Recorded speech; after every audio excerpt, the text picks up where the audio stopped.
Class 3 তে আমার বই হয়নি, ক্লাস 2 পর্যন্ত আমার বই, 2 পর্যন্ত আমার বই, তারপরে বাটারফ্লাই ফুল লেখা হয়ে গেছে প্রথম কথা। আর যেটা পড়াচ্ছিল সেটা হচ্ছে উইংস এর পার্ট, সেটা কিন্তু তোমার যে বাটারফ্লাইয়েরও পার্ট না, ঠিক আছে? কারণ সাবজেক্টে উইংস হবে, সাবজেক্টে উইংস হবে, ঠিক আছে? এটা বাকি সিঙ্গুলার পড়ার যে ধারণাটা ভালো দিয়েছে, পড়ানো নিয়ে কোনো সমস্যা নেই, পড়ানোটা ঠিকই আছে।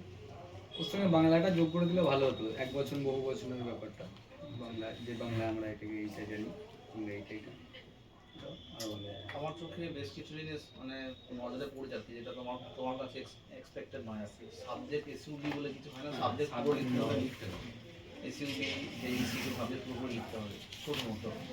দ্বিতীয়ত তুমি বলছিলে TREE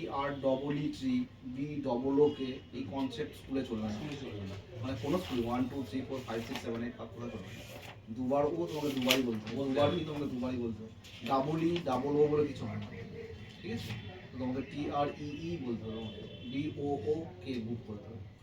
আর থার্ড হচ্ছে তুমি খুব বেশি এক্সাম্পল দিয়ে বোঝাচ্ছিলে বইয়ের পাতা ফুলের পাতা, কিন্তু কনসেপ্ট ক্লিয়ার করো।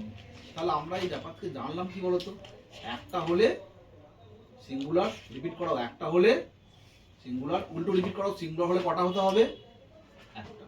এই জিনিসটা একটুখানি আমি চাইছিলাম আর কি, যে তুমি কখনো একবার বলো আর কি, অর্থাৎ ক্লিয়ার করো, ঠিক আছে? ক্লিয়ার করো যে কি পড়াচ্ছ তুমি, ঠিক আছে? একটা হলে সিঙ্গুলার, আর একের বেশি হলে ওরা বলবে প্লুরাল, একের বেশি হলে প্লুরাল। আর প্লুরাল হলে কি হবে? একের কম না বেশি হবে। এই যে কনসেপ্টটা মাথায় ঢুকিয়ে দেওয়া, বারবার বলে বলে বলে, এইটা থাকলেই আমার কাছে পারফেকশন আসতে পারে।